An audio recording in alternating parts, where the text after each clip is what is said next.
Welcome back, guys and gals. Today we're going to assemble the T34 1943 76 millimeter. This is going to accompany my previous dioramas where I do a tank with a transport, and since this is Soviet World War II and the Soviets didn't have any armored cars like my two other kits up here, we're going to do the common troop transport for the Soviets, which was the ZIS-5. There's going to be two really fun builds, guys. We're going to dive right in. T34. We're going to start right away with the assembly. And to look forward to another kit that's coming down the road here is the German 88 gun crew with an 88 gun. So we're going to have some really good times putting these together, and I hope you enjoy. Alright guys, let's get right into this kit. It looks like a really good quality Tamiya kit as usual. It's really nice to do the Tamiya kits because there's not as many parts as the Dragon kit. So if you guys are just getting started into model building, especially vehicles, keep that in mind. The Dragon kits are typically a lot more parts, a lot more detail, which is fine. I've done a couple Dragon kits in my previous two dioramas, but anyways, throw that out there. The Tamiya kits are good, really good quality detail, and we're still able to not go crazy with the minutia. Perfect example, the Dragon kit I built for the Tiger 1 has an engine and all the parts of the engine. Unless you're going to display the engine, it's not really necessary, because here's the Tamiya kit, has no engine. It's basically just got great exterior detail, and you can see everything's really well packaged. We've got 3 crew members, we've got the loader, we've got the commander, and I'm also going to put in this kit on the front here, in the front of the hull, I'm going to do the driver. So there's that. Now coming in post here soon, we're going to be seeing the Soviet soldiers I will position for the diorama, and as I mentioned in the intro, we're going to be doing the ZIS-5. The ZIS-5 truck, guys, is really a variation of the Ford Model T truck, heavy truck. It's not necessarily a Model T, but it is a Ford licensed truck that Ford licensed to the Soviets to build. We got rubber tracks, which is nice. Don't really get the sag like you do with the metal tracks, but there's some tricks we're going to do to get that to happen. And as in most tank kits, we'll go straight to the wheel build. So we're going to assemble some wheels here. We've got the suspension of the base of the tank is already constructed. Now in a Dragon kit, this would all be separate. You have to assemble all of this. A lot of the Dragon models I've done, they do not have a bathtub hull like this. You'd have to assemble all the pieces to the hull. So just an FYI, if you're just getting started, definitely go for the Tamiya kit. They're great quality, they're great value, and I'll post a link down below in this video that you can get this kit from Amazon. It's very inexpensive. It was less than $20, so the price on the kits are coming down. Yeah, so there you go. I'm gonna get into this package. We're gonna take a look at the rules, the instructions here. We got some really good instructions.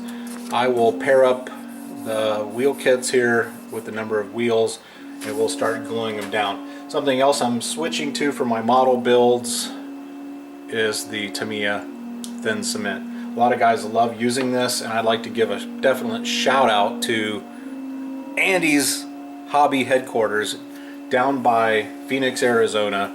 That guy's been a real inspiration to me. I watch almost all of his videos. If you are getting into model kit building, definitely check out Andy's videos.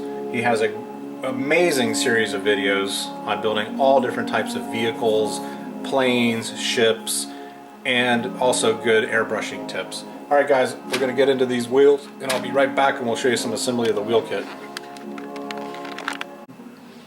Okay, so the first assembly here is going to be the drive sprocket. there's two assemblies here. There are a C7 and a C8, and in between they've got a little sprue here that has some like rubbery, they're like a rubbery texture product. And get our knife out here. So once we're going to clip them off the sprue, and then we're going to go in, we're just going to clean up any of the flashing from the sprue. Let's get that cleaned up, and then we'll take another look at the rules here, and we will get this assembled here. Really good kit. I looked on the body of the tank, and this kit has been manufactured by Tamiya since 1986, it says. And the detail's really good. So it still must be a really popular kit. They do sell a lot of them. So we're going to take our C8 and looks like our rubber piece goes into this little part here. And then we take the outer wheel. Yeah, you can see, well, there's little grooves here where you can just fit this road wheel. Oops, fumble. And this is what I like to do, guys. I like to do a little bit of a dry fit, kind of see how things are going to work. So we can get a tighter shot here for you, and we'll see that how these two pieces go together here for the drive sprocket.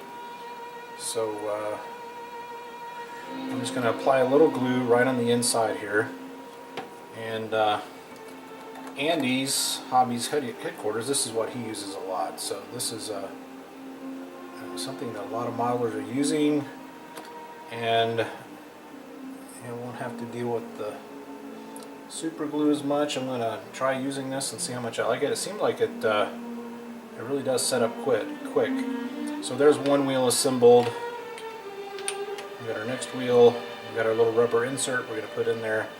We're going to get another little bit of dab of glue here. We're going to put. Now I'm making sure I don't get any glue on that rubber part, because it seems to me that that part is going to be used for a drive shaft or something, because another one of the parts that we get here is we've got an actual metal drive shaft, right?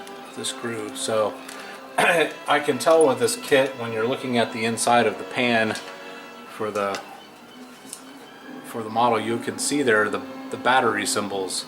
So a lot of these Tamiya kits, it's another good cool thing to point out, guys, with the Tamiya kits is that they have remote controls and motor assemblies where you can actually make these into remote control tanks, which is pretty cool. Might do that sometime, you know, just never know. Alright, so we're going to do our first assembly kit. Now we're going to do a road wheel. We're going to assemble 10 sets of road wheels, it says, and then 4 sets of another type of road wheel. So I'm going to go ahead and clip those out. We'll come back, I'll build a couple for you, and then we'll continue on with getting these onto the hull. Okay, so we got the 10 sets of road wheels cleaned out, and similar to what I do with my miniature painting and my Napoleonics that I'm working on, basically doing like an assembly line here. So I'm basically just taking each pile, coming through and just knocking off the nubs. Now odds are we're not going to see any of this with the tracks on, but I'm just going to go ahead and clean them up really quick just in case. And it's going to be exciting, you know, using the airbrush for the first time on a model kit, and you know, progressing with this diorama series. Once we get done with the Soviet diorama, I'll be laying plans for doing a British diorama. We'll be doing a British, probably, I haven't decided if I'm going to do the Normandy, post-Normandy British tank with a British transport, or if I am going to do a desert theme British tank with a transport. But I do have another kit on the way that is a German 88 gun team. It's going to be awesome. we're going to do that as a diorama. It comes with the crew, it comes with the gun, and it comes with the basically the gun carriage. Something I might include with the diorama, and look for it online here. Something I'm thinking about is getting the accompanying German truck that they would have used to pull the 88 with. That would be really cool. It's going to be a big long diorama. I'll probably have to look around for a, you guys know those like nice little diorama cases that I like to put them in, the plastic display cases. That way I don't have to have one big display case. I can have lots of small display cases, and I do plan on mounting several shelves in my office to start displaying my diorama kits, because I'm going to start accumulating some. Again, I've been inspired by Andy's Hobby headquarters. He's just really seems like a really great guy, and I may just contact him, call his store, and pick his brain on what I should buy to accompany the 88 with the transport. Alright guys, so now we have those cleaned up, and now I'm going to come in with my Tamiya thin. And I'm thinking, guys, I'm going to just start using this stuff with my with some of my miniature assembly, because it really does set quick, and it fuses the plastic together, I guess. So we've got our wheels. The wheels are going together pretty nice. Started with just a dry fit. Let's see which side I should put the cement on. Let's see. I'm thinking I'm going to do, see, one's a male, one's like a female. I think I'm going to go on the inside at the bottom of the male is how I'm going to go about this. So let's take a little glue. I'm going to work it, and it is gap filling, and put the two pieces together. I'll run through a couple of these real quick. Oh man, that does set quick. Alright, so there's one. We'll throw a couple of these together, and then we'll come back and do the remaining wheel kits. I'm thinking, all told, a kit like this, you'll probably get it together in a day. No problem. And then just start coming in with your primer coat, and we'll start with our first primer coat. Our first base coat will be black, of course. I'd like to use black for my tanks. Andy at Andy's Hobby headquarters likes to use black. He has some really good techniques. I picked up some of the Vallejo pigments for doing my detailing on the tank, and some Vallejo plastic filler, which we're going to try out here, guys, once we start doing final assembly. If we got any spots that need to be filled with plastic filler, we can give that a try. He recommended it. I thought I'd give it a try. And I said on previous videos, as long as I've been building model kits and just miniatures for miniature wargaming, I'm still learning. I'm still trying to improve. I'm trying to raise my game. I'm trying to make things better. Boy, this stuff was really good. It just really gets and flows and gets into those cracks and crevices. I think I'm going to like using this for building my miniatures. So I got 32 French infantry on the paint table over here. We'll get to that in another video. I'm going to show you some of the assembly line painting techniques that I've picked up since I've started doing Napoleonics. I'm going to try some different camera angles and camera shots. Okay guys, that's the 10 road wheels put together. It's going together pretty smooth. We've got the drive wheels are ready right here, and now we're going to clip the remaining wheels, and then do the same procedure, and we'll be right back. Alright, nice little kit.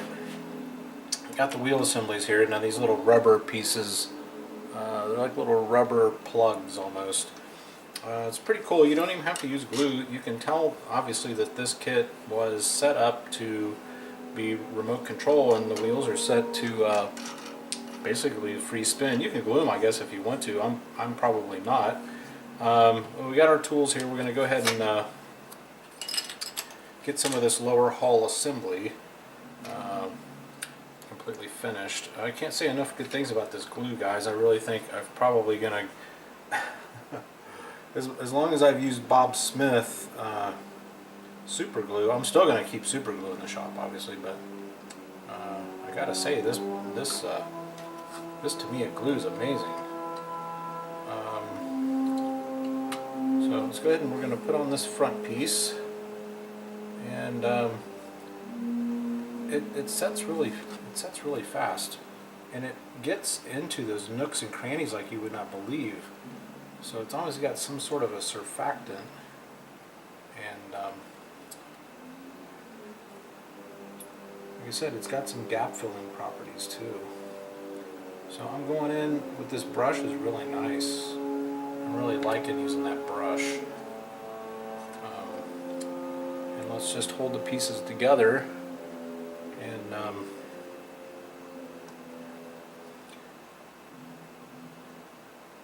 it's got a nice smell to it too.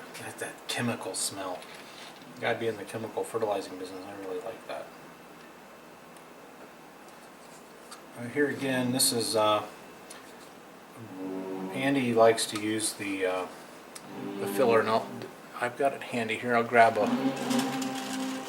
will grab it, and I'll show you guys what this is. It's a Vallejo plastic putty, and it's water soluble. And you put this in your little gaps, and you can think of it like a new and improved green stuff, guys. Never knew it existed, and this is what is great about YouTube, guys. We can all share the things that we're stumbling onto and discovering. And when we start doing the finishing of this kit with the painting and the detailing, I will introduce you to the Vallejo pigments. Alright, so this stuff's working great, guys. It's I could say it's very similar to super glue in how fast it sets, but it doesn't have the reactive properties. You know how sometimes you can use too much of the Bob Smith or any kind of acrylic glue, and it will sometimes go overboard and actually melt the plastic too much. Alright, so we got the front onto the tank. That's how fast that glue sets. Now we got a metal rod, which is our drive shaft, because obviously at some point with this kit you could get a motor, a little electric motor, and we got our little thing here. It goes to hold the shaft on. We got our little nut and our screw, so the nut goes down inside the recession here. And little screw, these are little stainless steel screws, guys. And our Phillips head. We'll go ahead and get that on there. That will keep that shaft where it's supposed to be. And we will use our idler wheel, which should be this little puppy here. And make sure that's what I'm looking at here. My idler wheel, and then a B5. Maybe this one here. Just snip that off there. Yep, B5.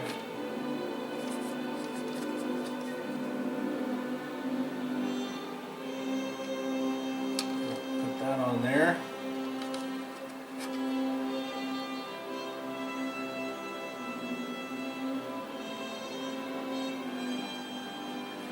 And our other idler wheel.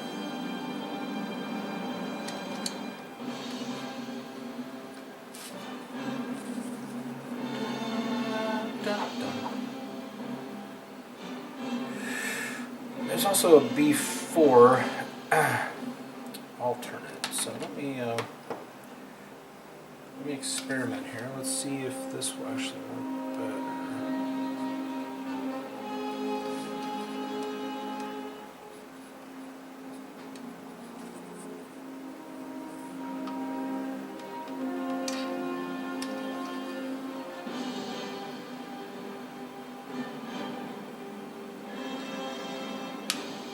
Yeah, we're gonna have to play with this a little bit, guys. And see what I need to do with this sprocket. I'll be right back, guys. We'll figure this out. I'll be right back to show you what to be aware of when you're building this kit next time. Alright, got her sorted out. Just use the metal shaft. There's a long and a short rubber insert that goes into the very end of that metal shaft. And with this version of the kit, you end up using the shorter of the two. And then it goes right together. So, yeah, we're going to run down the line here. Here's another nice thing about these little rubber plugs is if you do mess up, you simply just have to pull the wheel off. It's not glued. And we're going to go ahead and insert these wheels.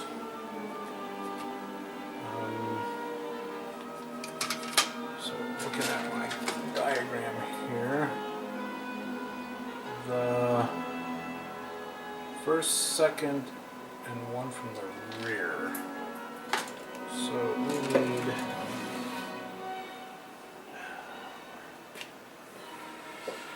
we need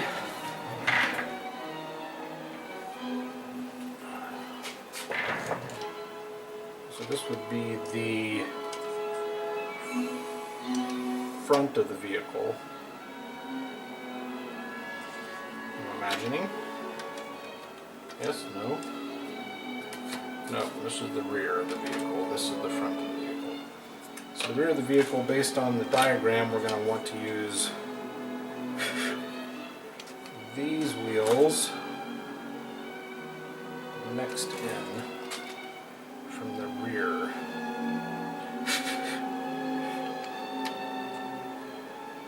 We can put him on there. And then looking at the picture of the 1943, we want these two. There's four.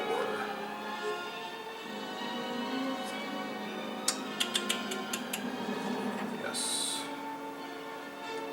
So you go there.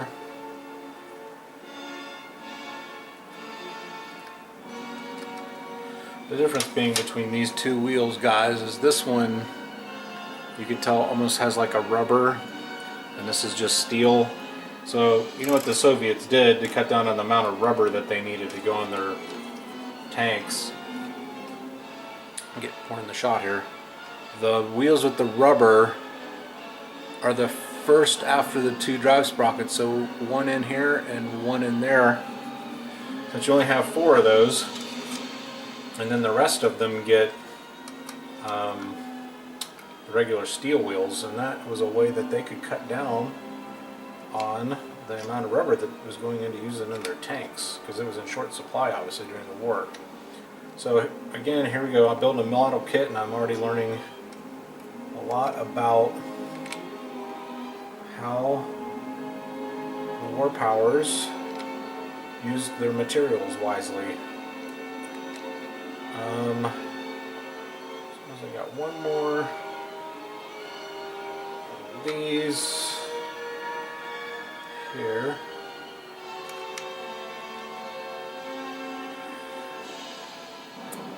And I think I need to use one of these. Fine.